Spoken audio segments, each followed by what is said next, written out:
Alright everybody, welcome back on into another match here in Beyond All Reason. Today we're going to be playing an 8 versus 8 on the map Whitefire. Let's take a look at our teams for today. On the red side, we have God Hates Cowards playing with an Armada Commander coming in at 49 skill.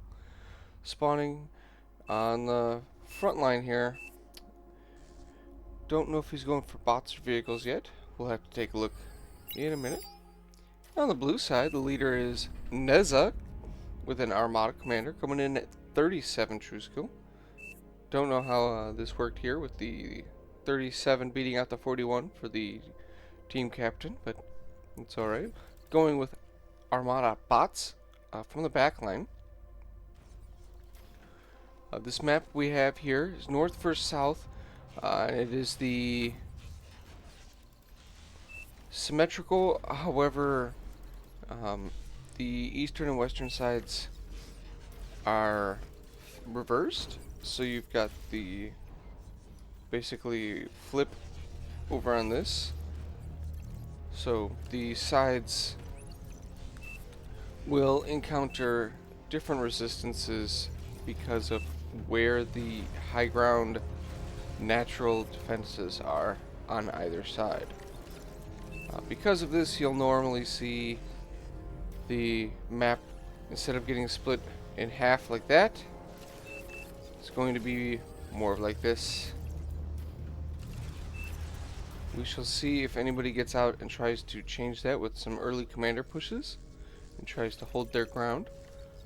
For right now, we do have air player sending out a scout for the red team. Don't see an air lab up yet for the blue side. I have to see somebody transitions here in a little bit.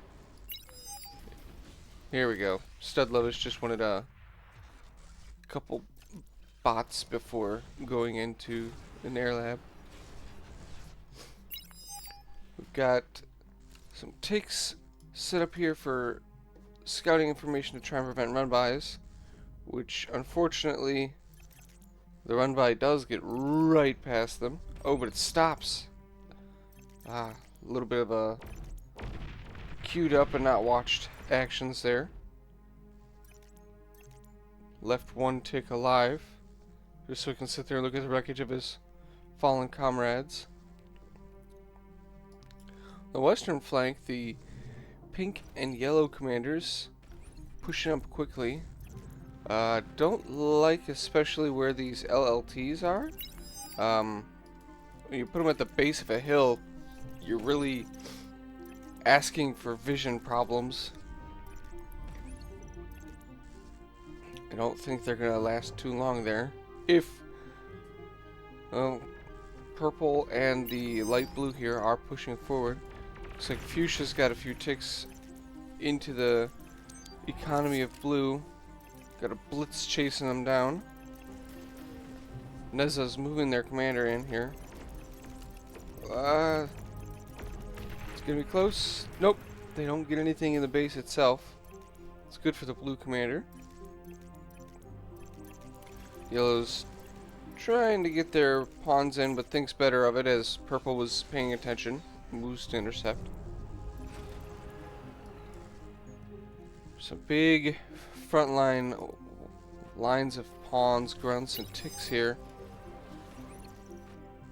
God Hates Cowards is going to build a forward bot lab.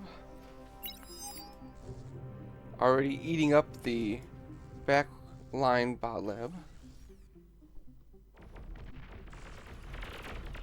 Looks like purple's going to try and press forward, but yellow has pawns there to defend, and they get a Dragon's Maw up. This Dragon's Maw is going to be making it very difficult until you have Rocketeers, Aggravators, or Artillery.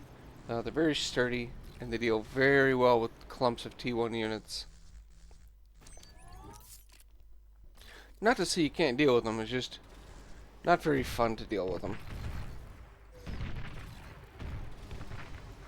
We do have Cortex vehicles here from the Fubuki waifu, correction. If he's allowed to get up a mass of these vehicles, it's going to overrun the bot players if they don't transition out.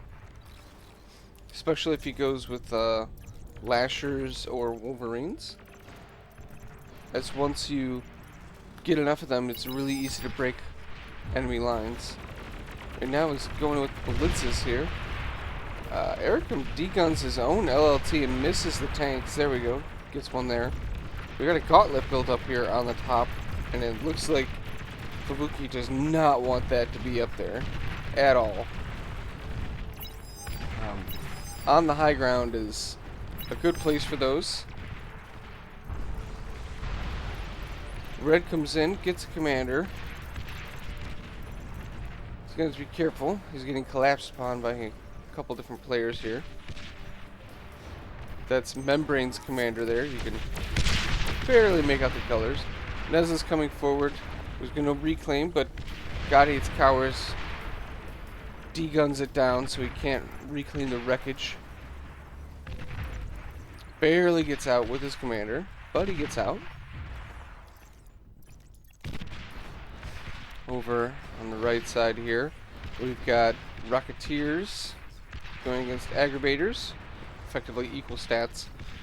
But it's very difficult to control with these same unit compositions going in against each other. The Rocketeers have very long range, a little bit of a slow attack. So you're trying to bounce in and out of range, deliver a volley, and then bounce back out. As you can see right here. The Thugs, unfortunately, don't have quite as much range. They do have a lot of health, a lot of staying power. I do like how Zadka here is repairing on the go. This gives his units a lot of longevity. There is resbots here for Karunal as well. So if he starts taking fire, I imagine he's going to do the same thing. On the left side, got a beamer taken out by some Rocketeers. Storm of Steel here is just going for Porcupine defense using T1 defensive buildings, but all of those are very susceptible. They're not very sturdy. Looks like Blue went for an air transition here. Already has a good number of bombers out. Going straight across. Fighter wave is pulled a little late. It's going to get in here and deal a lot of economic damage. Puts all of the energy income for red. Now coming up to the cream player, Abuyayal. Abuyayal. I don't even know how to enunciate it. Takes out all of their econ. This bombing run is just doing amazing. Oh, so close to getting these converters. Oh, that's sad. Where has he got it? Okay, he's got it coming back to the converters. That's good. These will chain and take out all of them. There they go. That's painful. So many economies injured there from the blue players' one bombing run. These windmills are actually spaced out some, so that's good. These ones are not. That is going to chain all the way across.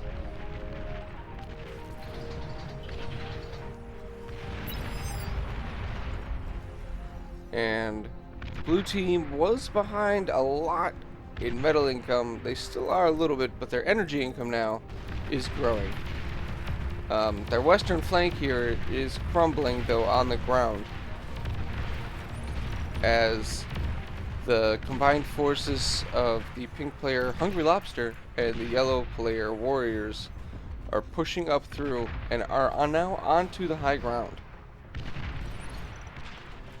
Trying to get an exploiter up here. Can't quite get it. Lots of LLTs and a constructor up here, but that is not going to do against these Rocketeers. On the right side, looks like the blue team is making some progress. It's sort of how the symmetry of this map works. If you've played All That Glitters or seen All That Glitters, it's the same concept of the canyon always gets pushed into. It's just a question of which side can break through and get in, and then utilize that weak spot to get into the back side of the other players to destroy their economy and build power.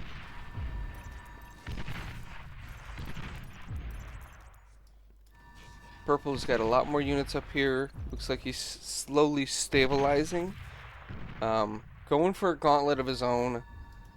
The placement of this could be a lot better. If this was placed over here instead, you'd get a lot more use out of that very expensive T1 building. If you look, it's 1,250 metal. That's a good portion of the way of going up to T2. It's about half the cost of the T2 lab, so and getting up to T2 is way more important than having 2 gauntlets. So we will see if that pays off or not with that location. Sort of building it back here is admitting that you're just going to give up this ground and not push back and retake it.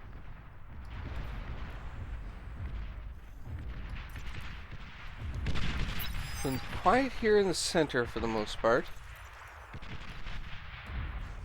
Got some thugs coming forward from the Brown Commander Zaidka. Gonna find a couple LLTs and mechs. Gets the mechs, gets the LLTs, but medium tanks getting pulled to push these back.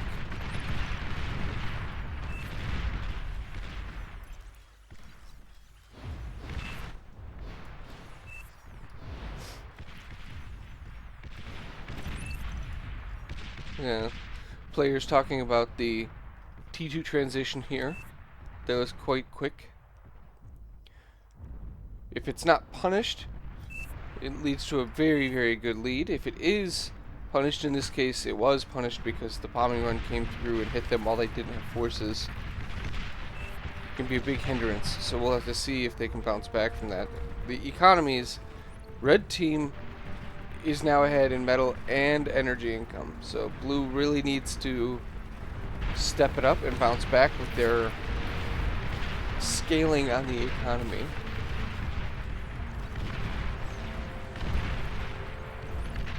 Another T1 artillery emplacement coming up, this time an agitator right in the center of the low ground. It covers a large area, but again, it's so expensive compared to what you get out of it.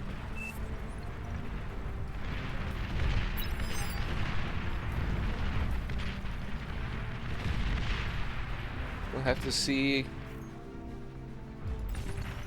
Gauntlet here is dump firing into the gauntlet emplacement or agitator emplacement of the enemy.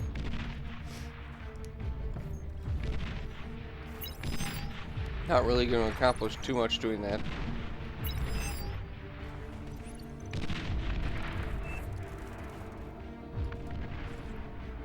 It's alright. Looks like Zaidka is going to go for twin guards and a heavy laser tower.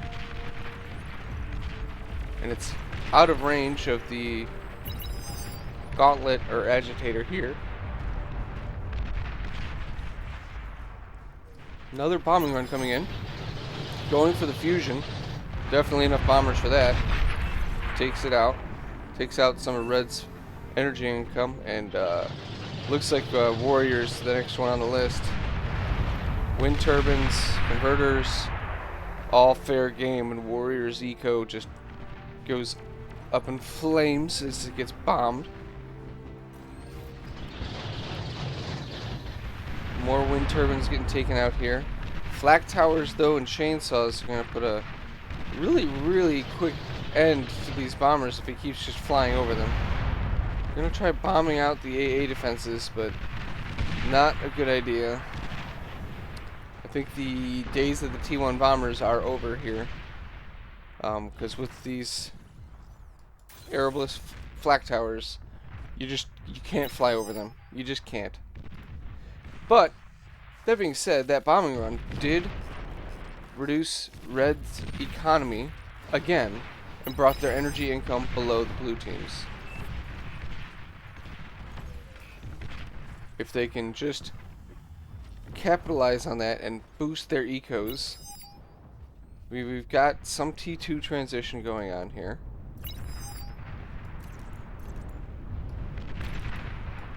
Ooh, I like the spiders from yellow. These work really well with the terrain that we have on this map. There's a lot of elevation changes, which they can walk right over and just show up in places that are not defended. Green is trying to quickly move units into place, but the grunts are just getting fed in.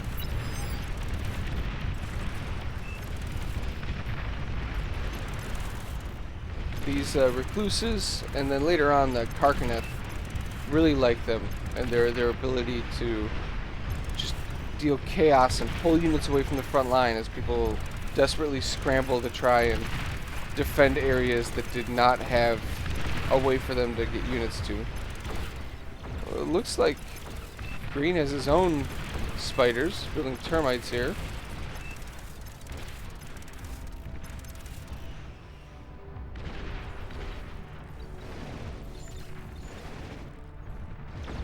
That's one way to defend against the enemy spiders, is to just build your own.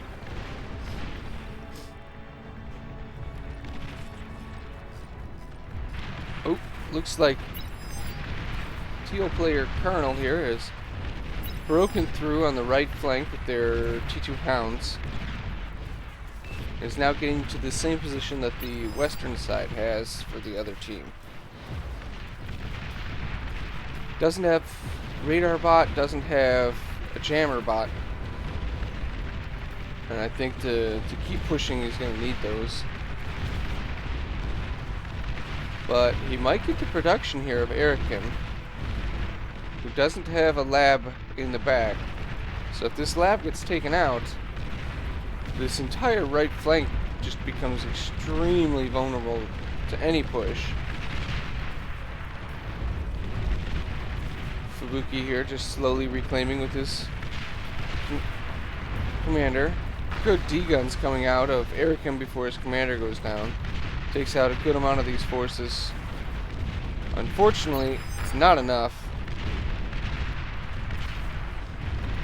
His lab does go down, so he lost his commander, he lost his production.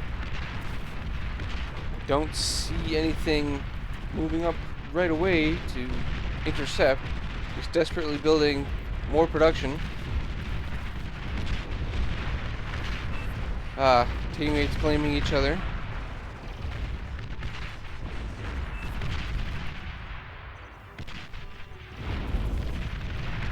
And now we're getting some backline pain coming. We're going to see how much economic damage these can get done before they get closed out. It's just so important that they equalize things. The red team has been doing better economically most of the game.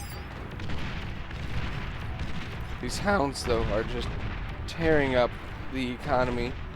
Coming through Zedka's base.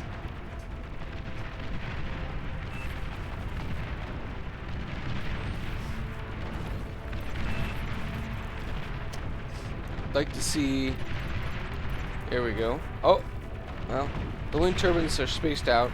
Gets the T2 mechs. I like the tick spam coming in. This can make it very difficult for the enemy team to try and take out the hounds, as the units are just going to shoot at the ticks instead.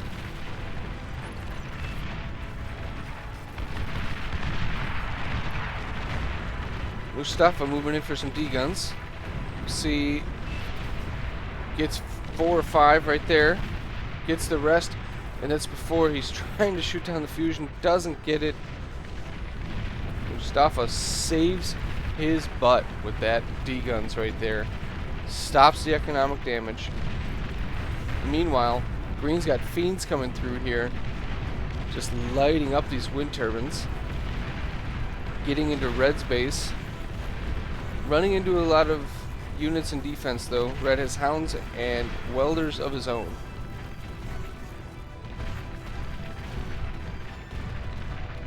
So now they need to reestablish a line and prevent these units from getting in. Orange is still desperately trying to produce units, but he's producing pawns to go against hounds, which is not ideal. Looks like green is going to send a couple ticks and a couple fiends up here. All this economic damage is just laying waste to the right half of the red team. And I'm amazed at how close the economy is, in the fact that like red is still up there in the medal income with the blue team even after losing all of this. That shows you how much economy they have with their Western players. Red is just pumping units over and giving them to Orange, who is getting evaporated by these hounds that skirted around the back.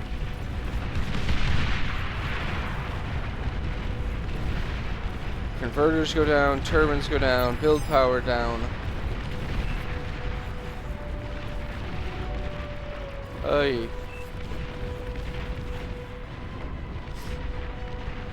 Like, Orange left the game, Red takes control, and I think that's going to help a lot for the red team. Orange player and the brown player were just fighting back and forth, and yeah, not conducive to winning when it's a team game. Red manages to stabilize here, gets the front line set up, now is pushing out some wasps, which are going to push all of this back.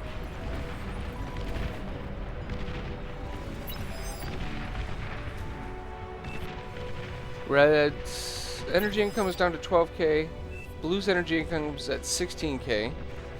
Their metal income, though, is fairly close when there's no reclaim going on. That's the key there. God, there's so much defenses on this western side. I do like the Persecutor. You could just reclaim the Gauntlet and build another, like, Persecutor or Scorpion, Sabo Tower, any T2 tower.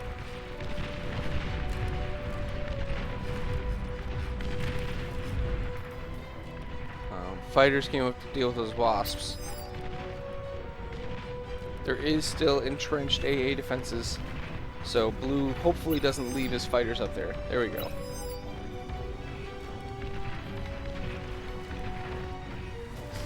Alright, Kurno's trying to find another angle in with these hounds.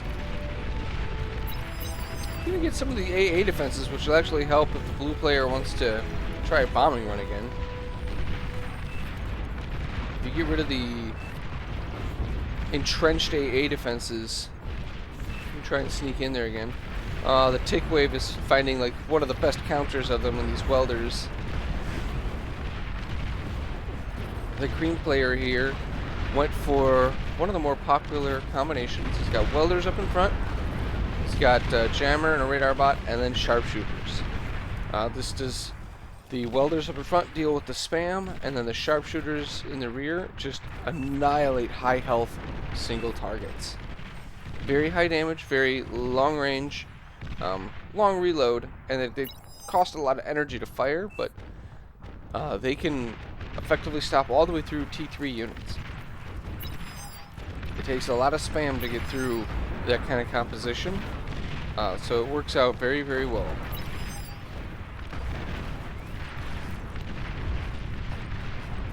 Looks like the green player and the lavender player and the purple player are finally pushing back on this western side. Maybe getting a little bit of room to push because everybody was too concerned with reinforcing the right flank.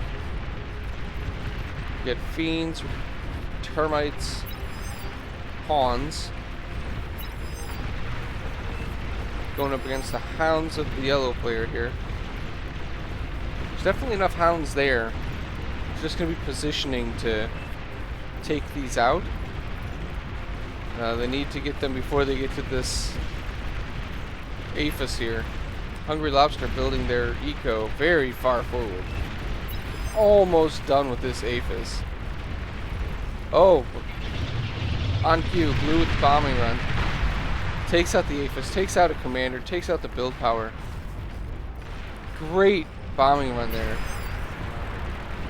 Going back for red again. Takes out 2 fusions, all the build power. The bombers are going to go down to the entrenched AA defenses afterwards, but still, very, very good bombing run. With that, we lose another player, off of both sides actually, because while I wasn't paying attention, red has a Marauder run by. Getting into the back line and just devastating economy. This one gets locked down by some EMP bombers. But on this side, ooh, atomic bomber, that's almost takes out the T2 lab here while it takes out the enemy Marauder.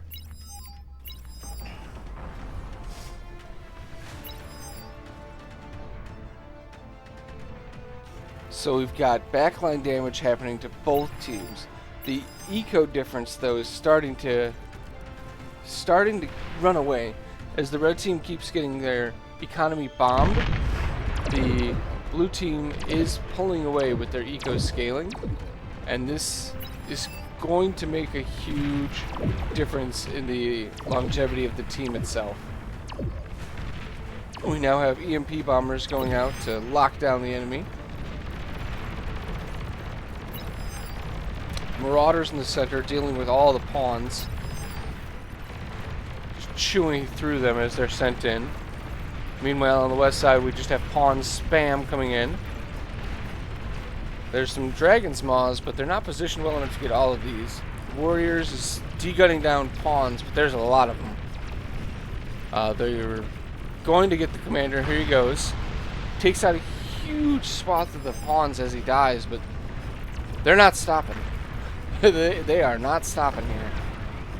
There's just a giant line of these being pushed forth into the fray.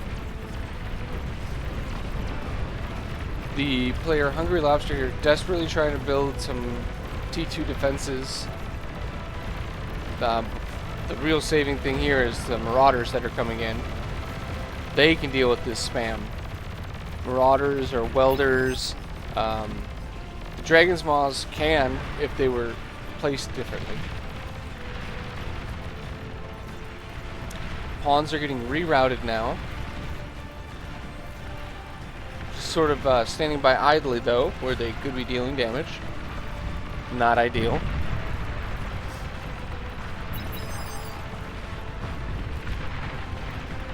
Got some Tigers on the high ground. Slipping in through this gap right here.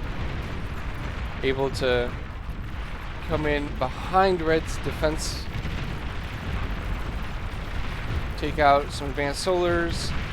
Just more economic damage. Red does have Marauders coming forward.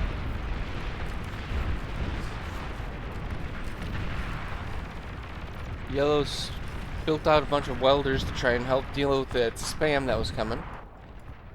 Green has switched over though. He's now making sharpshooters and ticks. Tigers dealt with wasps.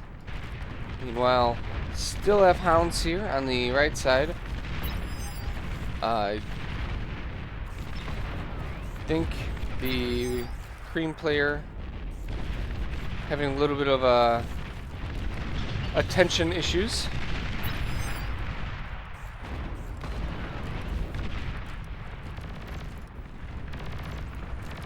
Red's Marauders are the only thing keeping this from collapsing, but I think Red's economy is just in shambles all across the board.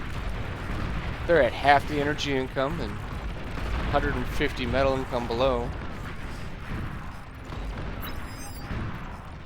We've got sharpshooters moving up from purple now. As soon as he gets vision, it is going to take out this front line for yellow and the pink player. Here comes the tick spam.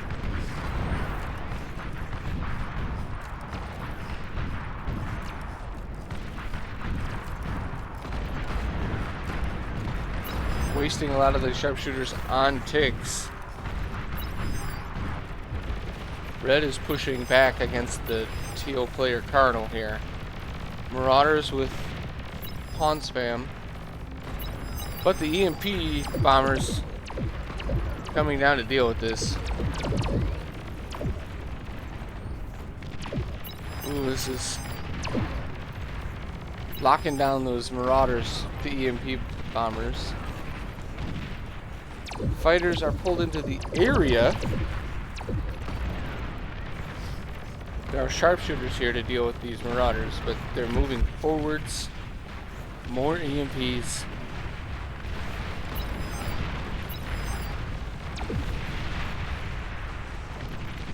Some anti-air vehicles here. This is a good push coming in. It's going to be hard for them to stop. They've had a lot of help with the EMPs, but nuclear bomber coming in doesn't even make it in to drop its payload. Commander goes down on the left there. These Marauders are now up in the base of Cardinal. Takes out the lab, takes out the fusion. Getting all of the economy. Sliding over, gonna go into Fubuki Waifu's base. Labs go down. Build power going down.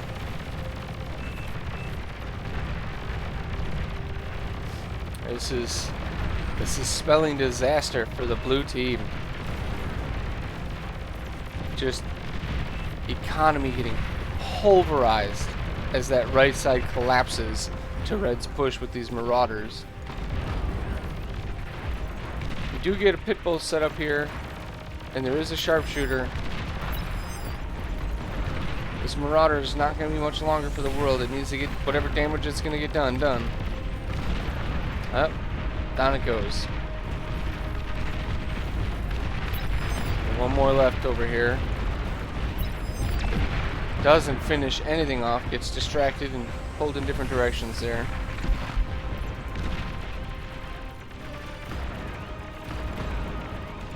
So after all is said and done,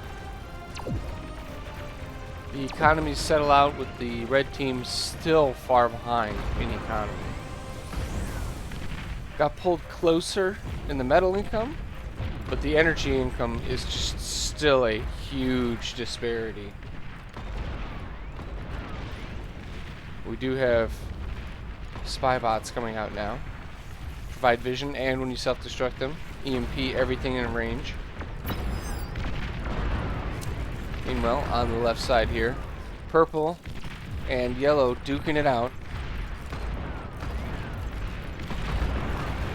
Looks like the red player actually left, and nobody has claimed his stuff. Oh, there we go. The fuchsia player, inebriated Yoda, has claimed it. That's going to help a lot towards their chances here. Commander does go down. We're actually really, really low on commanders here.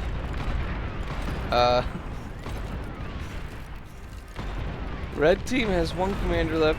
Blue team has 3. All the ticks coming in. Welders are here, which is a great counter to them, but there's a lot of them. Don't know if any of these are gonna make it through. Almost. Nope, they did not make it. Over on the right side, we have lots of starlights. Holy cow. It's like the vehicle version of the sharpshooter. It's the role that they serve. We do have AA vehicles mixed in, which is good because Blue's been very active with their EMP abductors. Sorry, couldn't think of the name there. And the red team is trying to hold the center here on this right flank. A lot of spam coming in, which is the right answer to deal with starlights, as they do have a very slow attack rate.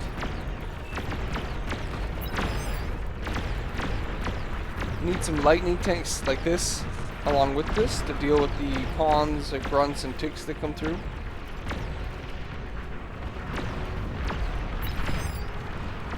It looks like Mustafa is just sending his fighters forward to their deaths, really. I don't know why he sent them in.